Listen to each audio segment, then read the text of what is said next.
Hello friends, how are you doing? Emotional regulation का एक important aspect है value engagement. What does it mean? It means when your emotions are not engaged in accordance with your core value system और ethics.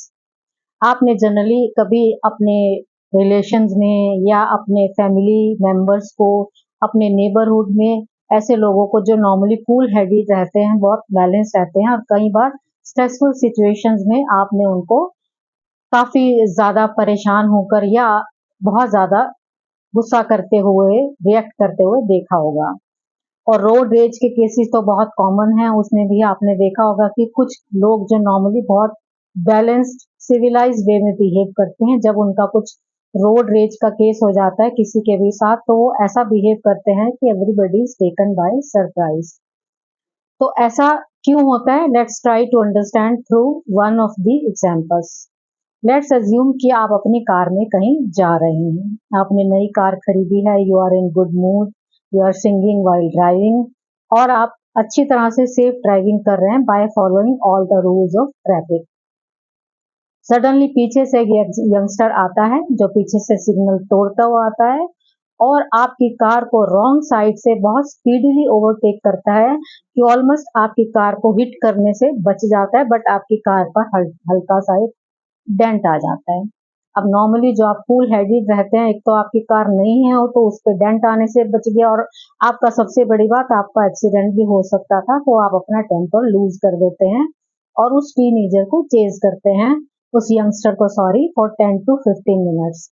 10 to 15 minutes chase करने के बाद वो youngster अपनी car रोकता है. जब आप उसको बार बार वेव करते हैं कार रोकने के लिए, आप उसको बाहर आने के लिए कहते हैं, कार से वो बाहर आता है, आप उससे बात करते हैं, and you try to make him understand his mistake. You think he will realise his mistake, say sorry to you, and the matter will close. But he doesn't do any of such things. Neither he realizes his mistake, nor he says sorry to you. Rather, he shouts at you. Now you feel bad कि एक तो आपका accident होते होते बचा, आपकी नई car पर डेंट आ गया और उसको आपकी एज का भी लिहाज नहीं है.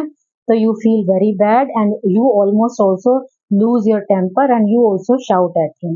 A scene is created, traffic police comes and they intervene, and when they get to know about your background, that you are so highly qualified, so well placed in the society, they are taken aback. Why did you come down to the level of that youngster who is a spoiled brat, who is not well behaved, who doesn't know how to behave with his elders, who doesn't have any civic sense or manners?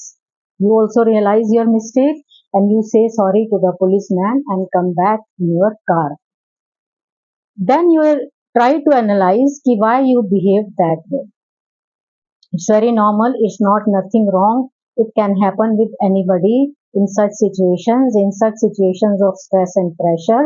The only thing is that we have to learn to regulate or control our emotions in such situations of stress and pressure.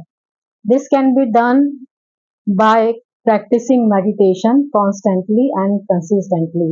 हमने एक video बनाई है the art of understanding emotions part 7, जिसमें हमने hand positions और मुद्रास को discuss किया है कि कैसे अगर हम ड्यूरिंग मेडिटेशन इन मुद्रास और हैंड पोजीशंस को प्रैक्टिस करें along with 1 or 2 breathing exercises, तो the results will be wonderful because they stimulate certain parts of our brain, जिससे कि हमारा not only brain but the entire nervous system is relaxed, and thus it controls and regulates our emotions during such situations of stress or pressure.